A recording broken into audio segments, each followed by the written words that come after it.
வணக்கம் நண்பர்களே, நான் உங்கள் ராஜ். நம்ம இந்த மலையுடைய அடிவார பகுதிக்கு செண்பகத்தோப்பு அப்படிங்கிற இடத்துல யானைக்கிடங்கு அப்படிங்கிற ஸ்பாட்டுக்கு போகணும். இது எங்கே இருக்குன்னா, ராஜபாளையத்துலேருந்து எக்ஸாக்டாக ஒரு 15 கிலோமீட்டர் தொலைவில் அந்த ஸ்பாட் இருக்குது. அங்கே தான் போயிட்டுருக்குறோம். ஸோ போகிற வழியில் இந்த ஃபுல் வியூ உங்களுக்கு காட்டணும்னு எனக்கு தோணுச்சு. நல்ல ஒரு வியூ. ஸோ இதை உங்களுக்கு காட்டினா நல்லாயிருக்கும்னு தோணுச்சு. அதான் அந்த பாதியிலே நான் பைக் நிப்பாட்டிட்டு இப்போ உங்களுக்கு அந்த வியூ காட்டிகிட்ருக்கிறேன். நம்ம ஸ்பாட் ரீச் பண்ணிட்டோம். இதில் ஒரு பாலம் இருக்குது. அந்த பாலம் இருக்குது பாருங்களேன். இந்த பாலத்துலேருந்து லெஃப்ட் சைடில் வந்து யானைக்கிடங்கு, பேச்சியம்மன் கோவில் பக்கத்தில் தான் யானைக்கிடங்கு இருக்குது. ரைட் சைடில் காட்டில் இருக்குது. நம்ம இப்போ ஸ்பாட்டுக்கு ரீச் பண்ணிட்டோம். இதான் அந்த ஏரியா பாருங்கள். நம்ம அந்த ரோடுலேருந்து ஒரு வியூ காட்டினேன். ரோடு சைட்லேருந்து பார்க்கும்போது அந்த மலையோட வியூ உங்களுக்கு காட்டினேன். ஸோ பாருங்களேன், அந்த மலையோட ரிச் அந்த இடத்துக்கு நம்ம வந்துட்டோம். இப்போ அந்த ஸ்பாட்டுக்குள்ளே வந்துட்டோம். இங்கேருந்து யானைக்கிடங்கு அப்படிங்கிறது நம்ம வந்து ஒரு 1 கிலோமீட்டர் ட்ராவல் பண்ணோம் அப்படின்னா சின்ன ஒரு அந்த ஆற்று பகுதி தான். அந்த ஆற்று பகுதியில் உள்ள பாலத்தில் நம்ம போனோம் அப்படின்னா அந்த இடத்துக்கு நம்ம ரீச் பண்ணலாம். பாருங்கள், அந்த மலை மேற்கு தொடர்ச்சி மலை சொல்லுவாங்க. இந்த மலையில் தான் நம்ம வந்து மலைக்கிட்ட போக முடியாது. ஜஸ்ட்டு வந்து அந்த ஆற்று படகுல நம்ம போனோம் அப்படின்னா அந்த இடத்துல வந்து உங்களுக்கு அந்த யானைக்கிடங்கு அப்படிங்கிற இடம் இருக்கும். ஜஸ்ட்டு வந்து இது உங்களுக்கு ஃபேமிலியாக வர்றீங்க அப்படின்னா வந்து இந்த இடம் உங்களுக்கு ஒரு நல்ல ஒரு ஸ்பாட் குளிக்கிறதுக்கு. இந்த படகுல போகிற மாதிரி இருக்கும். ஜஸ்ட் ஒரு 1 கிலோமீட்டர் தான். ஒரு சின்ன கிடங்கு இருக்கும், ஒரு ஸ்விம்மிங் பூல் இருக்கும் பார்த்தீங்களா, அது எப்படி இருக்குமோ அதே மாதிரி உங்களுக்கு நல்ல ஒரு குளிக்கிறதுக்கான ஒரு நல்ல ஒரு பகுதி, ஒரு ஃபேமிலியாக வர்றதுக்கு அப்படிங்கிறது நல்லாயிருக்கும். இதில் யானைக்கிடங்கு ஏன் பேர் வந்துச்சுன்னா, இங்கே யானை வந்து தண்ணி குடிக்க வருவாங்க. இதில் வந்து காட்டோடைய இது வந்து ஒரு காட்டு பகுதி. இப்போ பாருங்களேன், மலை இருக்குது. மலை அடிவாரத்தில் உள்ள ஒரு காடு தான் அந்த ஏரியா. இங்கே யானைகள் வந்து அதிகமாக வந்து இருக்கிறதா சொல்கிறாங்க. இங்கேயுமே இங்கே வந்து பனைமரம் இருக்குது. என்னென்ன அதை விசாரித்த மக்கள்கிட்ட ஏன் வந்து இவ்வளோ யானைகள் இங்கே கீழே இறங்குது, ஏன்னா யானை வந்து காட்டு மேலே தான் இருக்கணும் மேக்ஸிமம். காட்டு யானைகள் ஃபுல்லாமே ஏன் கீழே இறங்குன்னு கேட்கும்போது அங்குள்ள மக்கள் என்ன சொன்னாங்கன்னா, இங்கே பனைமரங்கள் அதிகமாக இருக்குது. ஸோ அந்த பனைமரங்கள் வந்து இந்த சீசன் வரும்போது அந்த பனம்பழங்களை சாப்பிட்றதுக்காக யானைகள் வந்து கீழே வருவாங்க. அதே மாதிரி சுற்றி வந்து பார்த்திங்கன்னா மாந்தோப்புகள் இருக்குது. ஸோ அந்த மாந்தோப்புகள்லையும் உள்ள பழமரங்கள் இருக்குங்கிறாங்க காட்டுக்குள்ளே. அதனால இந்த யானைகள் வந்து இங்கே வருது அப்படிங்கிற மாதிரி சொல்கிறாங்க. அந்த யானைகள் வருதுன்னு சொல்கிறாங்க. இதில் பாருங்கள், இந்த அந்த ஆற்று படுகையில் போயிட்டுருக்குறோம். இதுதான் அந்த ஆற்று படுகை.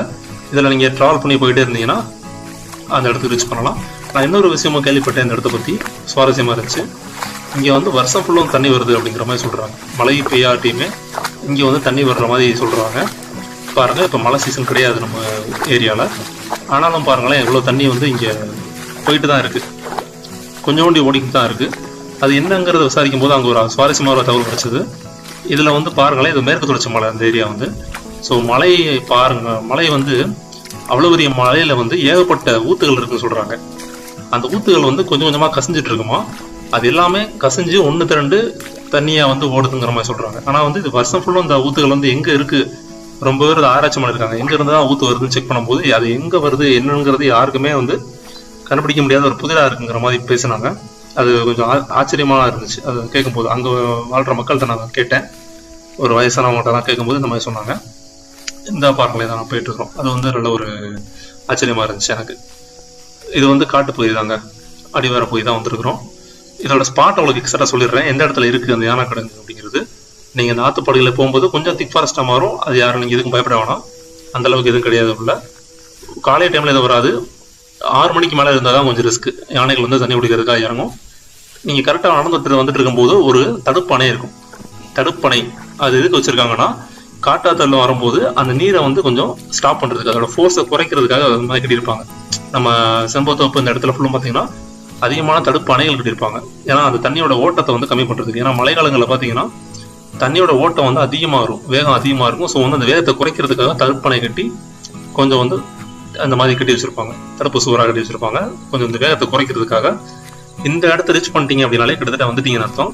இதில் வந்து ஆழங்கள் இருக்காது, சும்மா ஒரு ஃப்ளாட் மாதிரி போட்டு ஒரு தடுப்பணை இருக்கும், ஒரு சின்ன பள்ளம் இருக்கும் பாருங்கள். இதை நீங்கள் கடந்து போகணும். இதை கடந்து போயிட்டீங்க அப்படின்னா அடுத்த இந்த இடத்துல இருந்து அடுத்து ஒரு பாறை இருக்கும். அந்த பாறைக்கு அப்புறம் இன்னொரு தடுப்பணை இருக்கும். அந்த தடுப்பணை தான் உங்களுக்கு ஒரு பள்ளம் இருக்கும். அங்கே நம்ம குளிக்கலாம். இதை அப்படி நம்ம கடந்து போகலாம். இதில் ஏறி தான் அப்படி இறங்கி அப்படி கடந்து போகணும். இதை பாருங்களேன், தண்ணி எவ்வளோ தண்ணி இருக்கு பாருங்கள், சுத்தமாக இருக்குது. இது வந்து நம்ம வெயில் காலம் தான், ஆனாலுமே தண்ணி பாருங்கள் நல்ல ஒரு கிளாரிட்டியாக ஒரு க்ளீனாக இருக்குது. ஸோ இந்த தடுப்பணையை ரீச் பண்ணிட்டீங்க அப்படின்னாலே கிட்டத்தட்ட வந்துட்டீங்க. அங்கே ஒரு பாறை தெரியுது பாருங்களேன், அந்த பாறையை தாண்டிட்டீங்க அப்படின்னா இது ஒரு இயற்கையான ஒரு பாறை. அந்த பாறை கட்டத்தில் கொஞ்சம் தண்ணி தேங்கி இருக்கும். ஸோ இங்கேயும் குளிக்கலாம், சின்ன குழந்தைகளை வச்சு குளிக்க விடலாம். இது வந்து ஃபேமிலியாக வர்றதுக்கு ஒரு நல்ல இடங்க, ஒரு நல்ல ஒரு பகுதி.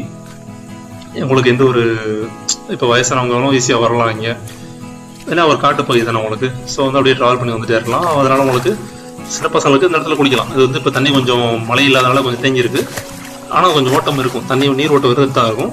ஆனால் மழை டைமில் நீங்கள் சீசனில் வந்தீங்க அப்படின்னா நல்ல ஒரு ஓட்டங்கள் இருக்கும். பாருங்கள், இந்த பாறையில் இப்போ ஏறி நான் போயிட்டு இருக்கிறேன். இது தான் இந்த பாறை ரீச் பண்ணிட்டீங்கனாலே உங்களுக்கு ரீச் ஆகிட்டீங்க, எக்ஸாக்ட் ரீச் ஆகிட்டீங்க. பாருங்கள், நம்ம முன்னாடி ஒரு பசங்க போகிறாங்க, அவங்க தான் குளிக்க தான் வந்திருக்காங்கன்னு நினைக்கிறேன். நம்ம அப்படியே போகலாம். அந்த இடம் தான் யானை கிடங்குங்க. பாருங்கள், 2வது அணைக்கட்டு தடுப்பணை. இந்த தடுப்பணை தான் கொஞ்சம் ஆழமாக இருக்கும். ஆழம் தான் ரொம்ப ஆழம் கிடையாது. இந்த பாருங்களேன், கொஞ்சம் ஆழம், ஒரு தண்ணி வந்து இடுப்பு இருக்க வச்சுக்கோங்களேன், அவ்வளோதான் இருக்கும். முங்கிடலாம் மாட்டோம். ஒரு நல்ல ஒரு ஸ்விம்மிங் பூல், ஒரு நேச்சுரல் ஸ்விம்மிங் பூல் மாதிரி, ஒரு இயற்கையான ஒரு ஸ்விம்மிங் பூல். பாருங்க, இவ்வளவு ஒரு இடம். இது யானை கிடங்கு. இங்கே தான் யானை வந்து தண்ணி குடிக்கும் அப்படிங்கிற மாதிரி சொல்கிறாங்க. இங்கே வந்து நம்ம குளிக்கலாம், நல்லா மேலேருந்து டைவ் அடிப்பாங்க. ஸோ நல்ல ஒரு ஸ்பாட்டுங்க. பாருங்கள், ஆல்ரெடி பசங்க குளிச்சுட்டு இருக்கிறாங்க, நம்மளும் குளிக்கலாம் போய். இது வாங்க, இந்த இடத்துக்கு எக்ஸாக்டாக வாங்க. அடுத்தடுத்து நீங்கள் இந்த இடத்துக்கு வந்து பாருங்கள், நல்ல ஒரு ஏரியா தான். ஃப்ரீயாக இருந்தேன்னா வாங்க. ஒரு ஸ்விம்மிங் பூல் தான், இயற்கையாக அமைக்கப்பட்ட ஒரு ஸ்விம்மிங் பூல் தான். ஸோ ஃப்ரீ டைமில் வந்து இந்த இடத்துக்கு ரீச் பண்ணிவிட்டு நல்லா என்ஜாய் பண்ணுங்கள். எம்எல்ஏ இந்த மாதிரி நான் வீடியோ போடுறேன். உங்களுடைய பதிவுகளை கமெண்ட்டை தெரிவிங்க. நன்றி.